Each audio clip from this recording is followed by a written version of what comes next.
We usually think of internet moderation as a massive, hidden army of humans, hired to sit on the front lines and manually scrub our feeds of obvious spam and digital toxicity. You've been unemployed for 5 weeks when you find a listing on a freelance forum, $26 an hour.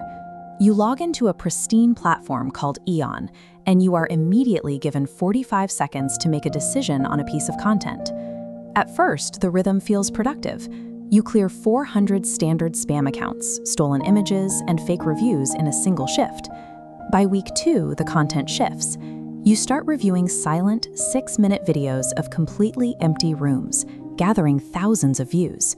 You read forums mapping real-world locations, using language that clearly means something else entirely. You flag the anomalies. Almost instantly, an unseen supervisor named Marcus rejects your flags. He tells you to leave them alone. You screenshot one of the suspicious threads on your phone. By the next morning, that image has vanished from your camera roll. Not deleted, gone. The promise of a safer internet has evaporated. Every flagged post and rejected report has become part of a dataset that actively erases its own trail while you watch. A broken link on your dashboard accidentally drops you into an internal directory, exposing what Aeon actually is.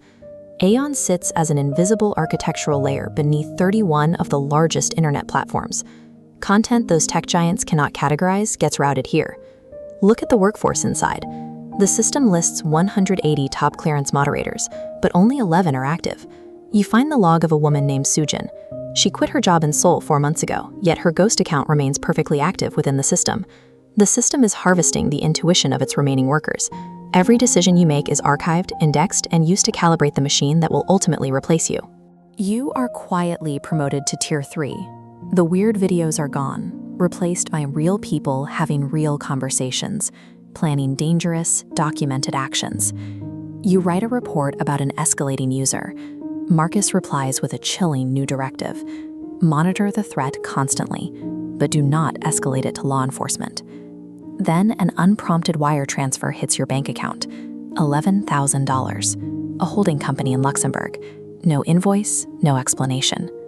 Marcus instructs you to flag these highly dangerous users for a mysterious internal group, a team designated strictly to keep things from, quote, getting loud.